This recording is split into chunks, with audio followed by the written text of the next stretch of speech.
Hey guys, so we're going to work through the TRX or suspension trainer core work in plank, feet in strap, hands on ground.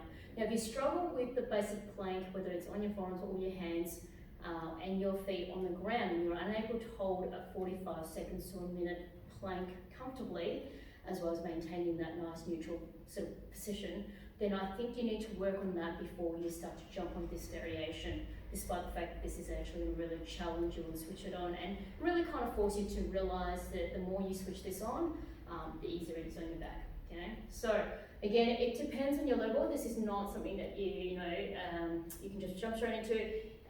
You can definitely, in some ways, start smaller in duration and then just add time if you want to give it a go. Okay. I've never done any core work or planking. This is not one that you should really jump into straight away. Now, the suspension straps need to be nice and low. This is a little bit too high for me. It's at the end of its point. When your strap is too high, it's not a bad thing, but it does put you into a bit of a decline. So you do have to work a little bit harder in terms of your core. So just be mindful in terms of the strap position. But for most of you guys, again, bottom position where your strap is on your handle is on your knee and your loop is just on that top shin would be great. So halfway through the shins would be ideal. So from here, there's two ways to get in and out of TRX we've talked about in terms of just kind of coming down, popping your knees down and looping one at a time. Okay. That's one way to do that. The other way you can also do it is actually facing the TRX. Now, if I intend to roll to my right, I'm going to put my right foot in the left strap. I'm also then going to put my left foot into the opposite strap just below. Now from here, making sure you don't slip through, pop your feet in properly, okay? And then from there turning, and that's how you can get in from that way as well. So just think to yourself, whichever way I want us to turn to, whether it's right or left, pop that foot first in, and the second foot is underneath behind, okay? So from there, we've got that position there. Now, the suspension will tell you whether you're straight or not. So if I get up here and I feel like I'm being twisted, I will know to move. But right now, I feel quite comfortable. Suspension is feeling like it's in line with my body. Things you want to focus on is drawing your belly button in, squeezing your butt, and creating tension through your legs as well.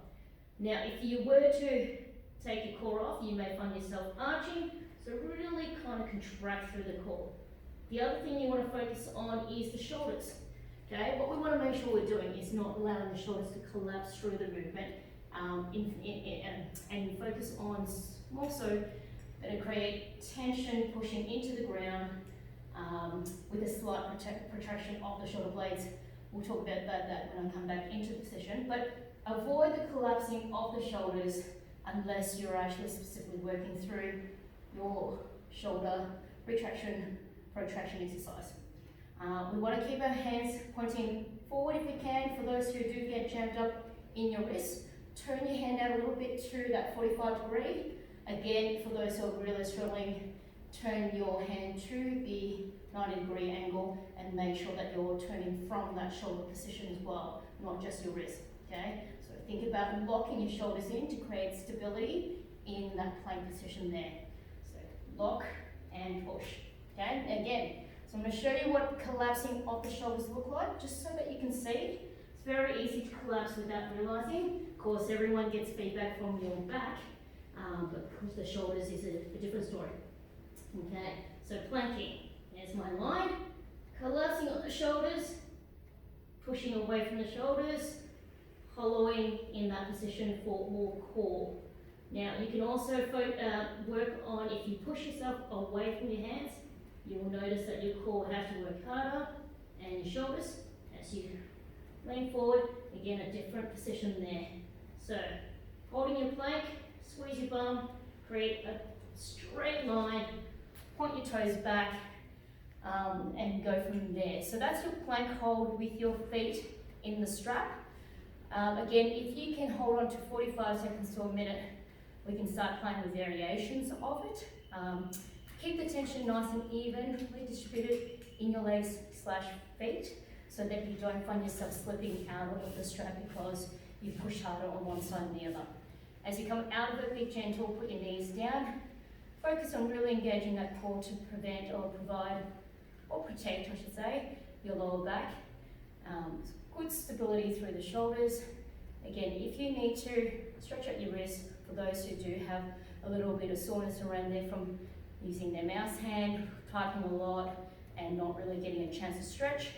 Focus on dealing with the elbows, the forearms, and the wrists, and even coming into the shoulders to try and get a little bit more release through that space and see how you go. Let us know how you go with the exercise. If you have any questions, let us know, reach out. Good luck with that, and we'll add a few more different variations very soon.